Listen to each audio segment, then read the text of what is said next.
The fluorescent lights of Grand Foods hummed a monotonous tune, a stark contrast to the thumping bass of the exclusive Manhattan clubs Thomas McCown frequented. He was supposed to be at a charity gala, rubbing shoulders with the city's elite, but a sudden craving for artisanal olive oil had detoured him to this mundane supermarket. As he browsed the gourmet aisle, a familiar laugh, light and musical, drifted from the checkout lanes.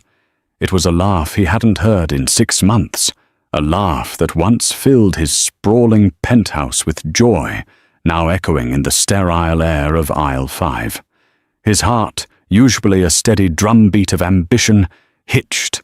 He looked up, and his world, meticulously constructed on a foundation of wealth and carefully guarded secrets, began to fracture. There, swiping groceries with practiced ease, was Amelia, his wife, and she was undeniably pregnant. Thomas McCown, a man whose name was synonymous with innovation and aggressive takeovers in the tech world, felt a cold dread seep into his bones. His initial thought was that it was a cruel mirage, a trick of his mind, but the soft curve of her belly, visible even beneath the loose-fitting Grand Foods uniform, was undeniably real. And then his gaze shifted slightly to the side. Standing just behind Amelia's register, pretending to examine a display of chewing gum, was Sarah, his assistant, and his current mistress. Her eyes, usually sharp and calculating, were wide with a mix of shock and something Thomas couldn't quite decipher. Perhaps a flicker of triumph? A wave of nausea washed over Thomas. He clutched a bottle of exorbitant truffle oil, the glass cold against his clammy palm. Amelia. Pregnant. Working as a cashier. The sheer absurdity of it was like a punch to the gut. Their divorce had been messy, a protracted battle fought through high-powered lawyers and veiled threats. He had believed it was finalized, the papers signed and sealed, the chapter closed. He had moved on, or so he thought, into the arms of the ambitious Sarah, who offered a sleek, uncomplicated companionship that suited his busy life. He remembered the last conversation he'd had with Amelia, 6 months ago. It had been an explosion of accusations and recriminations in their penthouse apartment overlooking Central Park. Thomas had been furious about her persistent questions regarding his late nights and vague business trips. He'd thrown his accusations of her growing distance, her perceived lack of understanding for his demanding career. The argument culminated in his declaration that he wanted out, that he couldn't live like this anymore. Amelia, her face pale but resolute, had simply said, "Fine, Thomas. If that's what you truly want, then so be it." He hadn't seen her since, save for the impersonal exchanges between their legal teams. He'd assumed she'd gone back to her parents in Vermont, as she often threatened during their fights. He'd sent a generous settlement, more than enough to set her up comfortably. Or so he believed. Now seeing her here, a cashier in a brightly lit supermarket, pregnant, shattered every one of his assumptions. It wasn't just the betrayal of her silence about the pregnancy, it was the stark reality of her situation. Amelia, who had once graced magazine covers by his side, who had curated art collections and hosted elegant dinner parties, was now scanning groceries. The image of her, vibrant and full of life, entertaining foreign dignitaries in their opulent living room, clashed violently with the mundane reality before him. The discrepancy was too vast, too painful to reconcile. He watched her, transfixed. Her movements were fluid, efficient, almost graceful, despite the visible discomfort of her pregnancy. She smiled at a customer, a genuine warm smile that reached her eyes, eyes that had once sparkled with adoration for him. A pang of something akin to regret, sharp and unexpected, pierced through his carefully constructed armor.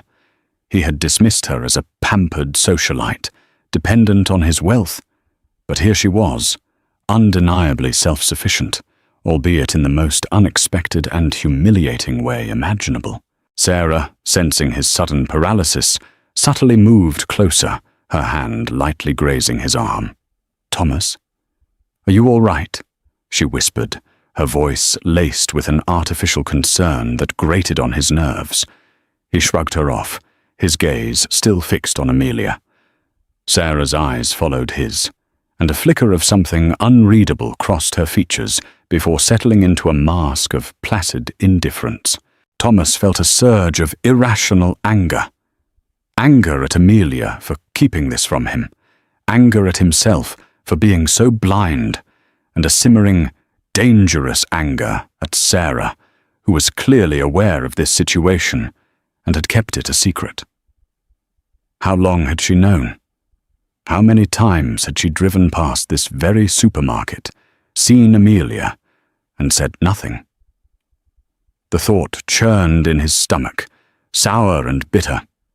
The carefully curated image of his life, of his effortless control, was crumbling, and the architect of its destruction was not a business rival or a market crash, but a woman he had discarded, now carrying his child. The fluorescent lights of Grand Foods seemed to grow brighter, hotter, illuminating the uncomfortable truths he had meticulously buried. Thomas felt a cold sweat break out on his forehead. He knew he couldn't confront Amelia here, not in front of Sarah, not in front of a dozen unsuspecting shoppers. The scene would be a disaster, a public spectacle that would inevitably find its way into the tabloids. His reputation, so carefully cultivated, would be in tatters. He had to be strategic. He had to understand. He pulled Sarah away from the checkout lanes, his grip on her arm surprisingly firm. "We need to go," he muttered, his voice hoarse. Sarah, ever the poised professional, managed a tight, almost imperceptible nod. "Of course, Thomas. Is everything all right?" Her eyes, however, betrayed a deeper knowledge, a knowing glint that confirmed his burgeoning suspicions. Once they were safely in the tinted privacy of his luxury SUV, Thomas turned to her, his voice low and dangerous. "You knew, didn't you?" Sarah met his gaze, her expression carefully neutral. "Knew what, Thomas?" "Don't play coy with me, Sarah. Amelia, pregnant, working at a supermarket. You saw her, didn't you? You knew." His voice rose, betraying the raw anger simmering beneath his controlled exterior. Sarah sighed, a theatrical gesture that only fueled his rage. "Thomas, please, keep your voice down. We're in public." She paused, then continued, her voice soft, almost regretful. "Yes, Thomas. I saw her. A few weeks ago, actually. I was running an errand." "And you didn't think to tell me?" he demanded, his jaw clenched. She looked away, her gaze fixed on the bustling New York street outside. "What would have been the point, Thomas? You and Amelia are divorced. It's not my place, not your place," he scoffed. "She's pregnant with my child, Sarah, and she's working as a cashier. Do you have any idea how that looks? How it makes me look?" The words tumbled out, raw and unfiltered, revealing the true core of his concern, his image, his carefully constructed persona. Sarah finally turned back to him, her eyes wide, feigning shock. "Your child? Thomas, are you sure? The divorce was finalized months ago. Are you certain it's yours?" The question hung in the air, a venomous insinuation designed to sow doubt. Thomas stared at her, a cold realization dawning on him. The way she had so readily suggested it wasn't his, the almost eager tone in her voice, it was too carefully crafted. "What are you implying, Sarah?" he asked, his voice dangerously quiet. She shrugged, a small dismissive gesture. "Only that. Well, people move on, Thomas. Amelia is a beautiful woman. It wouldn't be surprising if she found someone else." The insinuation stung, not because he believed it, but because it exposed Sarah's true colors. She wasn't just his mistress. She was a calculated opportunist, willing to twist truths to maintain her position. He remembered the subtle ways she had always undermined Amelia, the casual remarks about her perceived weaknesses, her frivolous interests, her lack of understanding for his vision. He had dismissed them as harmless, the petty jealousies of a woman vying for his attention. Now they took on a darker, more sinister meaning. "Get out," he said, his voice flat. Sarah blinked, clearly taken aback. "Thomas," I said, "get out, Sarah, now." He pointed to the curb. Her carefully constructed composure finally cracked. "Thomas, what is this? After everything we've been through, I'm just trying to help you." "You helped yourself, Sarah. You watched my wife, pregnant with my child, struggle, and you said nothing. Worse, you tried to poison my mind. Get out." He opened the car door, his gaze unyielding. Reluctantly, with a final, withering glare, Sarah exited the SUV. As she slammed the door shut, Thomas felt a strange mix of relief and a deeper, more unsettling despair. He had pushed away the woman who, for months, had been his confidant, his lover, his escape. But in doing so, he had stripped away another layer of the carefully constructed lies he had been living. He drove aimlessly through the city, the vibrant lights of Times Square blurring into an incoherent streak. His mind raced, replaying every interaction with Amelia, every argument, every moment of perceived distance. He had been so consumed by his ambition, by the relentless pursuit of more, that he had become blind to the woman who loved him, the woman he had promised to cherish. He pulled over near a deserted park, the Manhattan skyline glittering coldly in the distance. He remembered Amelia's quiet strength, her unwavering integrity. He had always seen her as fragile, a delicate flower needing his protection, his wealth. But her presence at the supermarket, her quiet determination, belied that image. She was a survivor, and she was doing it without him. The question of why gnawed at him. Why was she working? He had given her a substantial settlement, more than enough for her to live comfortably for years. Had she refused it? Had his lawyers somehow botched the paperwork? Or was there something else? Something deeper, that he was missing? He pulled out his phone, his fingers hovering over the contact for his lawyer. No, not yet. He needed to talk to Amelia first. He needed to understand. The first step, however, was finding her. He knew she wouldn't be at their old apartment, and she hadn't gone to Vermont. She was here, in this city, living a life he couldn't fathom, a life he had unwittingly forced upon her. He felt a chilling sense of foreboding. The collapse of his world was just beginning. Thomas spent the next few days in a haze of restless energy and gnawing guilt. He couldn't focus on work, couldn't shake the image of Amelia at the checkout. He had his private investigator, a discreet but highly effective man named Leo, discreetly track her down. It took Leo less than 24 hours to find her, confirming that she was indeed living in a modest but clean apartment in a quiet residential neighborhood in Queens, a far cry from their opulent Manhattan penthouse. Armed with her address, Thomas drove to Queens, his heart pounding with a mixture of apprehension and determination. He found the building, a red brick structure with a small, well-tended garden out front. He took a deep breath, trying to calm the frantic beat of his pulse. He was Thomas McCone, a man who commanded respect, who orchestrated multi-million-dollar deals. Yet, approaching this modest apartment door, he felt like a nervous teenager. He knocked, the sound echoing unnaturally loud in the quiet hallway. After a moment, the door creaked open. Amelia stood there, her eyes widening in surprise as she saw him. The pregnancy was more pronounced now, her belly a gentle curve beneath a comfortable maternity dress. Her hair, usually styled immaculately, was tied back in a simple ponytail, and there were faint shadows beneath her eyes. Yet, even with the fatigue, her inherent grace and quiet dignity shone through. "Thomas," she said, her voice flat, devoid of emotion. "What are you doing here?" "Amelia, we need to talk," he began, trying to keep his voice steady. She sighed, a weary sound. "I don't think we have anything to talk about."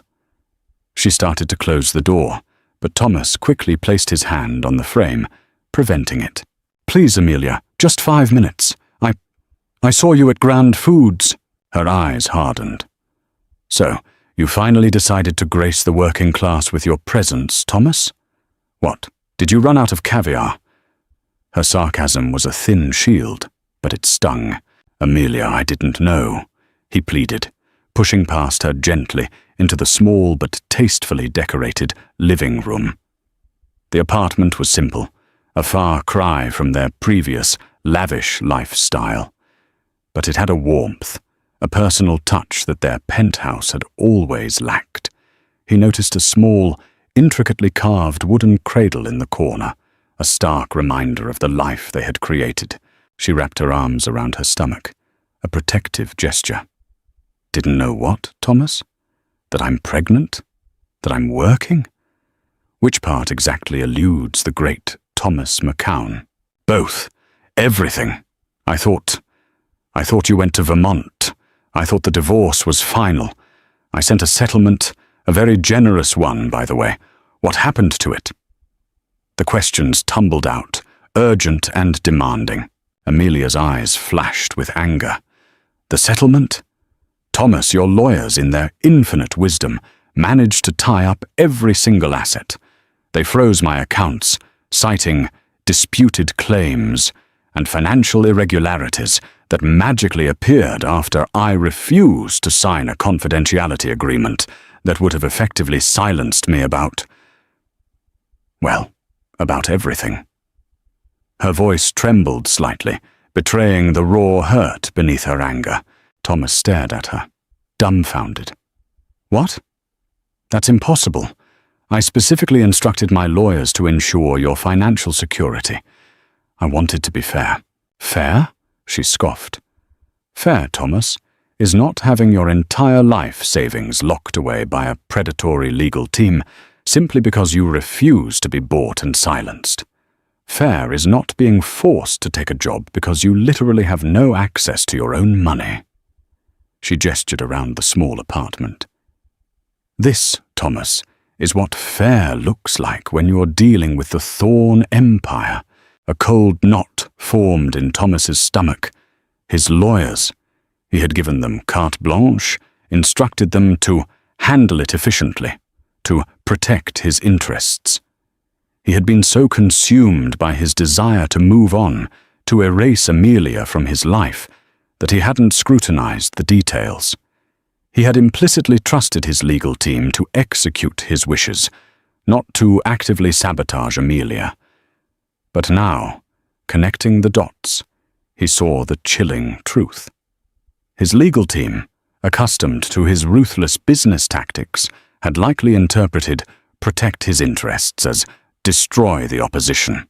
"I swear, Amelia, I had no idea," he said, his voice barely a whisper. I would never have wanted you to go through this." She looked at him, her eyes searching his, trying to discern the truth. "No? Then tell me, Thomas, why did you have your lawyers draw up a prenuptial agreement that, in the event of a divorce, would have left me with practically nothing if I left you? And why did you then accuse me of financial mismanagement when I refused to sign it?" Thomas flinched. The prenup. That had been a preemptive measure, something his business partners had insisted on, a standard procedure for a man of his wealth. He had presented it to Amelia casually, dismissing her concerns about its harsh terms. He had never truly believed they would use it, never believed their marriage would crumble. He had seen it as a formality, a legal safeguard. But now, in the harsh light of their reality. It was a weapon. I don't know, Amelia. It was standard procedure, I thought. My advisors insisted. He knew it sounded weak, a pathetic excuse. Your advisors, she repeated, a bitter laugh escaping her lips. Always your advisors, Thomas. Never you. Never your own conscience. She paused, her gaze fixed on him. And then, there's the other thing, isn't there, Thomas? The real reason I couldn't accept your generous settlement, even if I could access it. He braced himself, dreading what was to come. Amelia took a deep breath, her voice low and steady. Thomas, remember that charity gala 6 months ago? The one you were supposedly too busy to attend, claiming you had a crucial business meeting in Geneva. He remembered. It was the night he had spent with Sarah, celebrating a successful deal, a night he had dismissed Amelia's pleas to accompany her. I went, Thomas, she continued, her voice filled with a quiet pain. And I saw you there, with her, Sarah, in the private lounge, away from the main crowd. You were holding her hand. You were kissing her. Thomas felt the blood drain from his face. He had been so careful, so discreet. He had orchestrated elaborate alibis, convinced himself that Amelia was too naive, too trusting to ever suspect. The weight of his deception, of his callous disregard for her feelings, crashed down on him. Amelia, He stamped, unable to form coherent words. Don't, Thomas, she said, holding up a hand. Don't insult me with more lies. The moment I saw you, the moment I saw the way you looked at her, I knew. It wasn't just a business trip. It was never just a business trip. And after that, after everything we had, after the promises, the vows, how could I accept your money? How could I allow myself to be bought off, to become another one of your convenient transactions? I had to leave, Thomas. I had to find my own way, on my own terms. For myself, and for our child. She placed a hand on her belly, a gesture of fierce protection. Thomas stood there, a millionaire stripped bare, his carefully constructed world collapsing around him. The truth, in all its brutal honesty, was a suffocating weight. He had been so arrogant, so self-absorbed, so utterly blind. He had shattered the trust of the woman he loved, dismissed her pain, and then, through the ruthless machinations of his own legal team, effectively stripped her of her financial independence, forcing her into a life of struggle, all while she carried his child. He felt a profound, aching emptiness, a desperate longing for a past he had so carelessly discarded. The redemption he so desperately needed seemed an impossible mountain to climb. Thomas left Amelia's apartment that day a changed man. The encounter had been a brutal awakening, stripping away the layers of self-deception and arrogance he had accumulated over years of unchecked success. He drove back to Manhattan, the familiar cityscape now looking alien, his own reflection in the rearview mirror, a stranger. The man who had entered Amelia's apartment was a ruthless titan of industry. The man who emerged was a bewildered, broken individual, grappling with the wreckage of his own making. The first thing he did was fire his entire legal team. He stormed into their plush offices, his fury a palpable force. "You incompetent, unethical vultures!" he roared, slamming his fist on the senior partner's polished mahogany desk. "You not only sabotaged my divorce, you actively engaged in tactics that caused immense harm to my ex-wife, the mother of my child. You froze her assets. You manipulated the legal system, all under the guise of protecting my interests.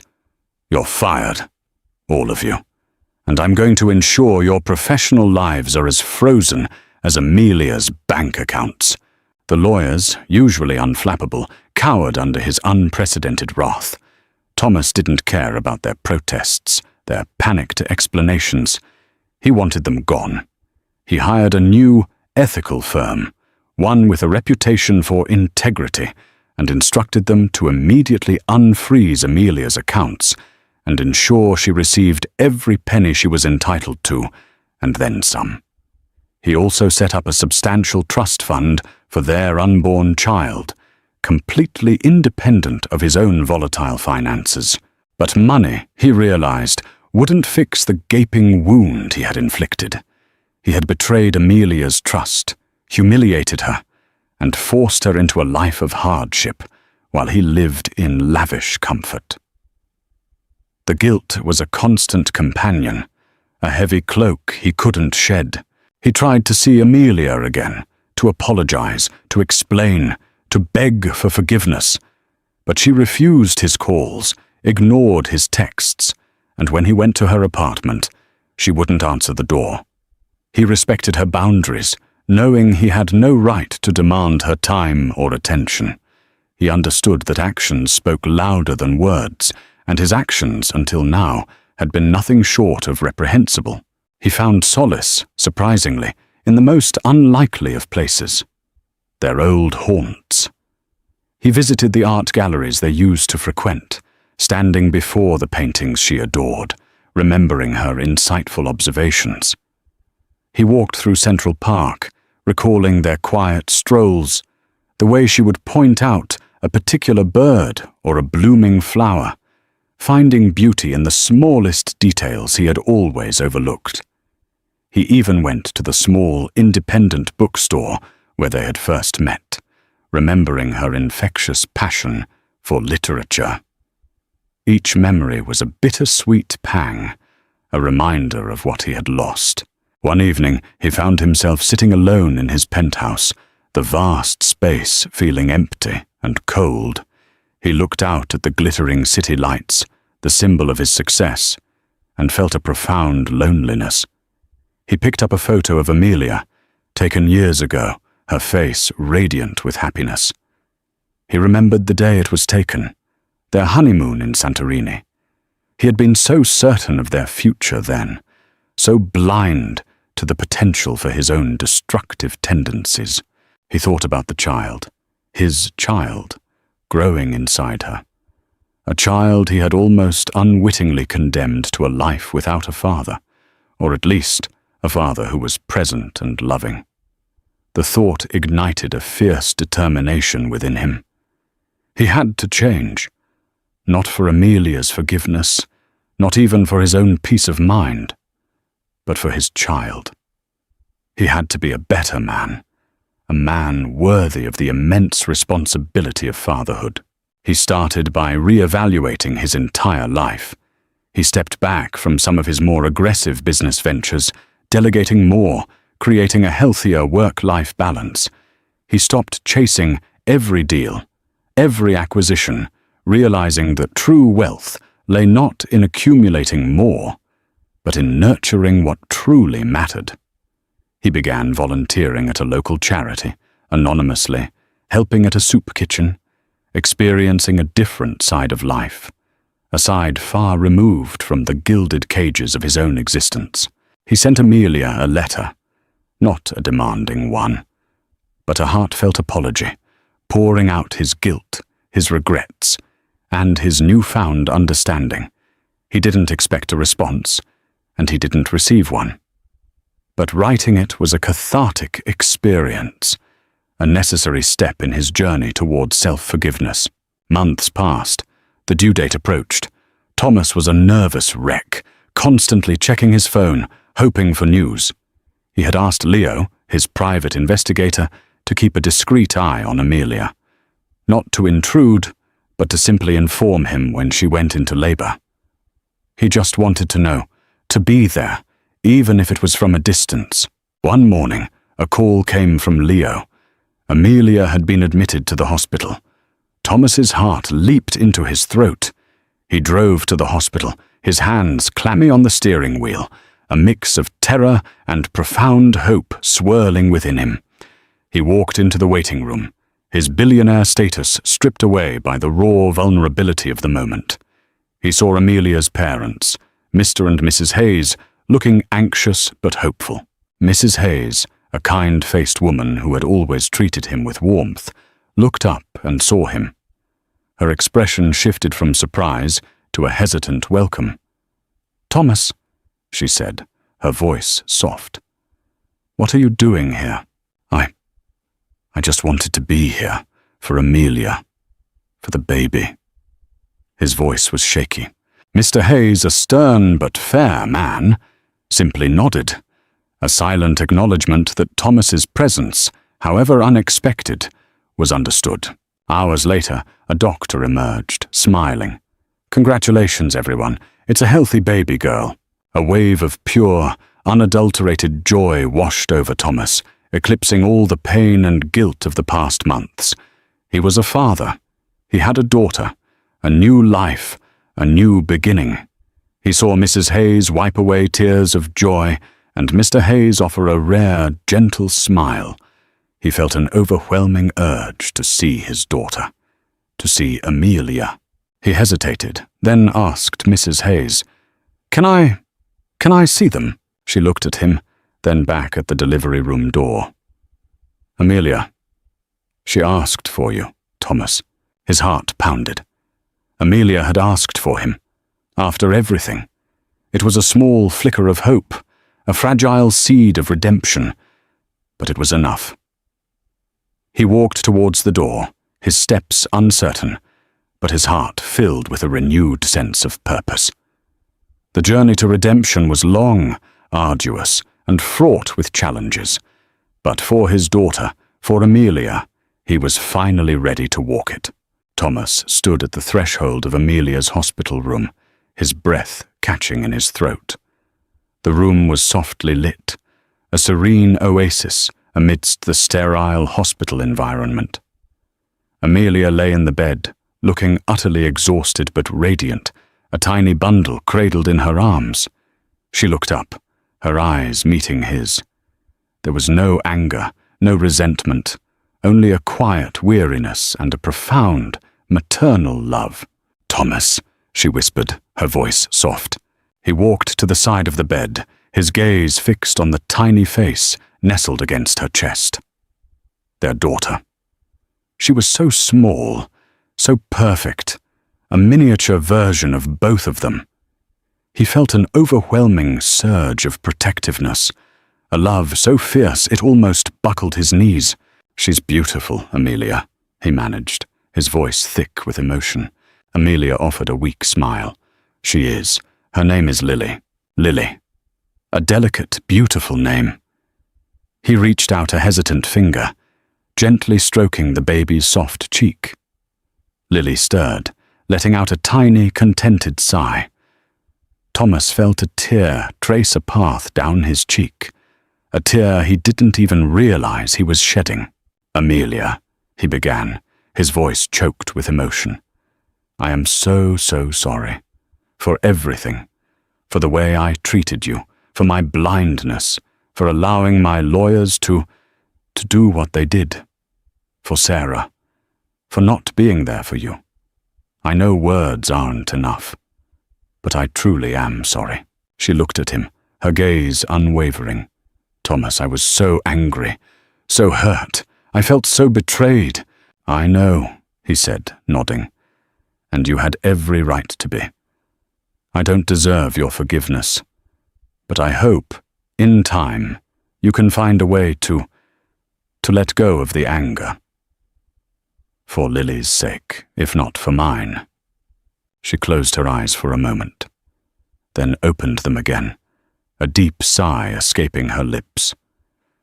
"When I asked for you, it wasn't because I'd forgiven you, Thomas. It was because she's half you. And she deserves to know her father. A father who is present, who cares." His heart swelled with a fragile hope. "I will be, Amelia. I promise. I will be present. I will be a father to Lily, in every sense of the word. And I will do everything in my power to make amends to you. I've already fired my lawyers, unfrozen your accounts, and set up a trust fund for Lily. I'm taking a step back from work, focusing on what truly matters.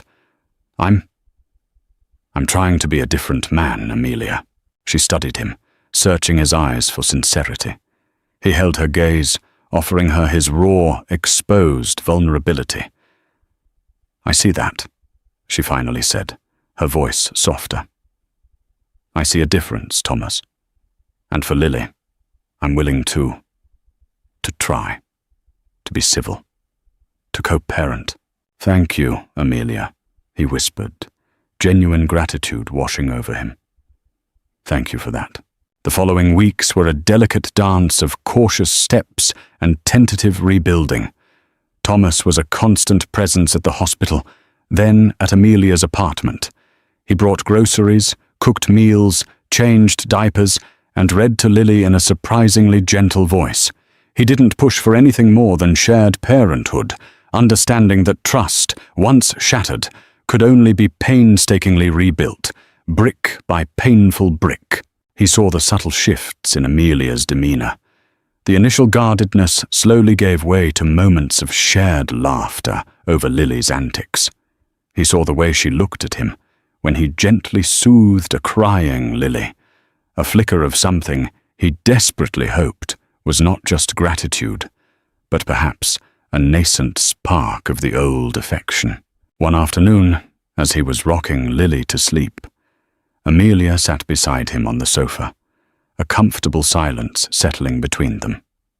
"Thomas," she said, her voice quiet, "I received the letter. Your apology." He looked at her, his heart in his throat. "And it meant a lot. To hear you acknowledge your mistakes, to hear you express genuine remorse." She paused, then continued, her gaze fixed on Lily's sleeping face. "I still have a lot of healing to do, Thomas. A lot of anger to process.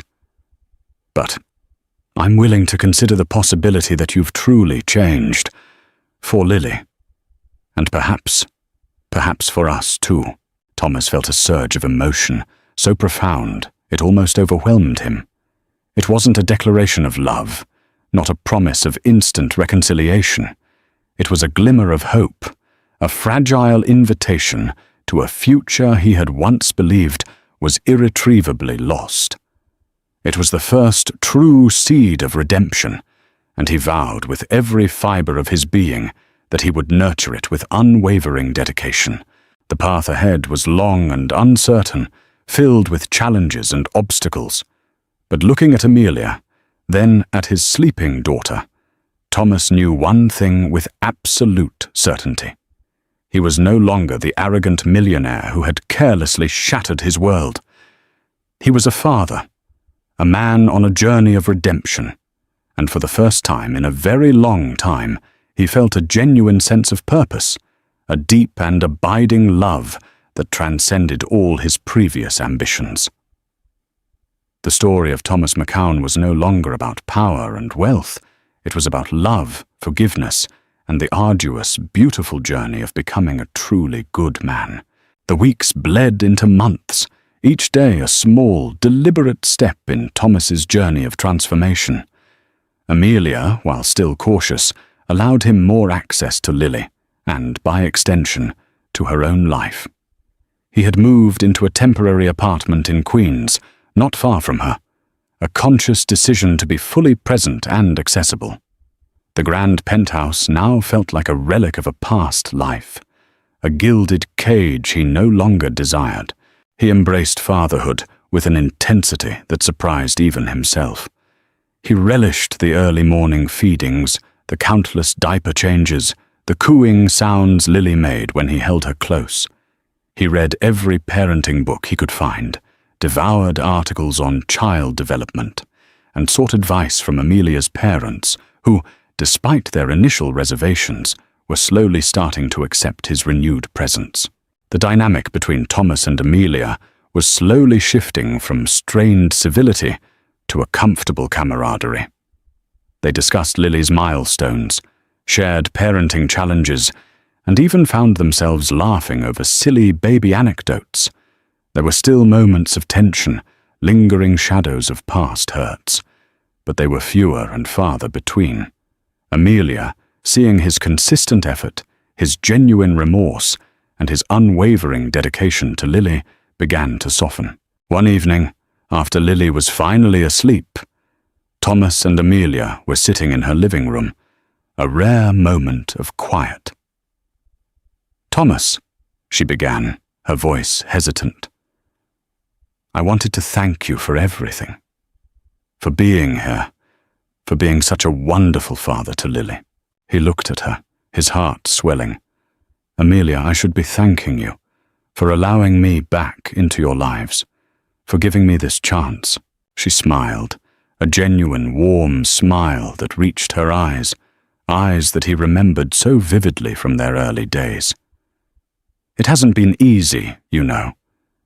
But seeing you with her, seeing the change in you, it makes me believe that people can truly change." "I have changed, Amelia," he said, his voice earnest. "You and Lily have changed me. You've shown me what truly matters. All the wealth, all the power. It means nothing without love, without family." He paused, then took a deep breath. "Amelia, I know I've hurt you deeply, and I don't expect you to forget that. But I want to ask you something, if you'd even consider it." He hesitated, his gaze searching hers. "I want to rebuild our lives, Amelia, not just as co-parents, but as a family. I want to marry you again, properly, with no prenups, no lawyers, just us. I want to earn your trust back every single day. I want to be the man you deserve, the husband I should have always been." Amelia's eyes widened, a flicker of surprise, then something else. Perhaps hope, perhaps fear. She looked down at her hands, then back at him. "Thomas, that's a lot. I'm not sure if I'm ready for that. So much has happened."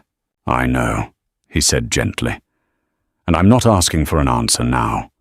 Just consider it. Consider the possibility. I'm willing to wait. I'm willing to do whatever it takes. Because you, Amelia, and Lily, you're my world now. And I can't imagine a future without you both." She didn't respond immediately. The silence stretched, filled with unspoken emotions, with the weight of their past and the fragile promise of their future. Thomas braced himself for rejection, for her to tell him it was too much, too soon. But then she looked up, a soft smile gracing her lips, and a tear, unshed, glistened in her eye. "I'll think about it, Thomas," she whispered. "I'll think about it." It wasn't a yes, but it wasn't a no either. It was an opening, a door left slightly ajar, a testament to the power of forgiveness and the enduring strength of love. Thomas felt a profound sense of peace settle over him, a quiet joy that far surpassed any business triumph he had ever known. He knew the road ahead would be long and challenging, but for the first time in his life, he was ready for the journey, ready to face whatever came his way, hand in hand with the woman he loved and the beautiful daughter they shared. The foundation of their new life was being laid, not with bricks of ambition and wealth, but with the fragile, yet resilient mortar of redemption and unwavering love. Months turned into a year. Lily was now a bright-eyed toddler, taking her first wobbly steps, filling Amelia's small apartment with infectious laughter. Thomas was still living in Queens, his once thriving business empire now managed by a trusted team, allowing him to dedicate himself fully to Amelia and Lily. He had traded boardrooms for playgrounds, power suits for comfortable jeans, and the relentless pursuit of wealth for the simple joys of fatherhood. Amelia had indeed given him a second chance. They hadn't remarried, but they were living together again, not in the opulent penthouse, but in a larger, cozier home in a family-friendly neighborhood, a space they had chosen together. It was a home filled with love, laughter, and the undeniable presence of their shared past, both good and bad. One sunny afternoon, as Thomas pushed Lily on a swing in a local park, he saw a familiar figure approaching. Sarah. She looked different, less polished, a hint of desperation in her eyes. The ambitious gleam he remembered was gone, replaced by a weary resignation. She stopped a few feet away, her gaze shifting from Thomas to Lily, then to the happy family portrait they presented. "Thomas," she said, her voice a ghost of its former confidence. He nodded, a polite but distant acknowledgement. "Sarah, I saw you, with your family. You look happy." Her voice was tinged with a bitterness she couldn't quite conceal. "I am," he simply stated, his arm around Amelia's waist as she joined them, a watchful expression on her face. Sarah's gaze flickered to Amelia, a flicker of the old antagonism still present. "Amelia, you look... well, I am," Amelia replied, her voice calm and firm. "Happier than I've ever been." Sarah's shoulders slumped. I just wanted to say, I'm sorry, Thomas.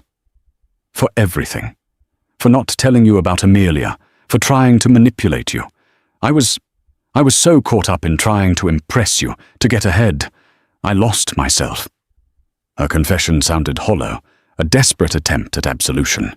Thomas looked at her, and for the first time, he saw not a villain, but a lost, misguided woman. He had been so consumed by his own ambition that he had inadvertently fostered the same ruthless drive in those around him. He had been a part of her downfall too, in a way.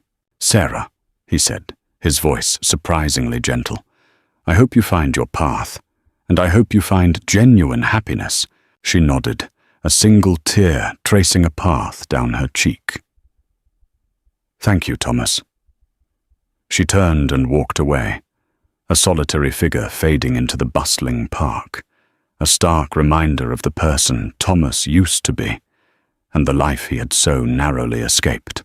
The encounter was a final test, a moment of closure, a testament to how far Thomas had truly come. He no longer felt anger or resentment towards Sarah, only a quiet understanding. His world, once built on the unstable foundation of power and ambition, was now firmly rooted in love, family, and genuine connection. He looked at Amelia, her hand now intertwined with his. "You know," he said, a smile playing on his lips, "that cashier job actually suited you. You were surprisingly good at it." Amelia laughed, a warm, melodious sound that filled his heart. "And you, Mr. Thorne, are surprisingly good at changing diapers. Who would have thought?" They shared a look, a silent acknowledgement of their shared journey, of the trials they had faced, and the love that had emerged, stronger and more resilient than ever before. Lily, sensing the warmth between her parents, clapped her tiny hands, her infectious laughter echoing through the park. Thomas knew their story wasn't a fairy tale, devoid of scars or past hurts. It was a real-life drama, filled with complex emotions, difficult choices, and the arduous, beautiful work of forgiveness and redemption. But standing there, surrounded by the love of his family, he knew he wouldn't trade it for all the riches in the world. He was finally home. Thomas McCown, once a man defined by his wealth and ruthless ambition, had found his true fortune in the most unexpected of places. A supermarket checkout line, a modest apartment, and the unwavering love of his family. His journey from self-serving millionaire to devoted husband and father was a testament to the transformative power of humility, remorse, and the courage to rebuild. He learned that true success isn't measured in bank accounts or company valuations, but in the richness of relationships and the quiet joy of a life well lived. Amelia, with her quiet strength and unwavering integrity, had not only survived betrayal, but had also, through her resilience, guided Thomas towards his own redemption. Their daughter, Lily, was the beacon that illuminated their path, a living symbol of their renewed hope and unwavering commitment. Their story is a powerful reminder that even after the darkest storms, a new dawn can break, bringing with it the promise of a brighter, more meaningful future. It is a story of second chances, of the intricate dance between forgiveness and rebuilding, and the profound truth that love, in its purest form, can heal even the deepest wounds. If this story touched your heart, please hit that like button, share it with your friends, and subscribe for more real-life dramas that remind us of the enduring power of the human spirit.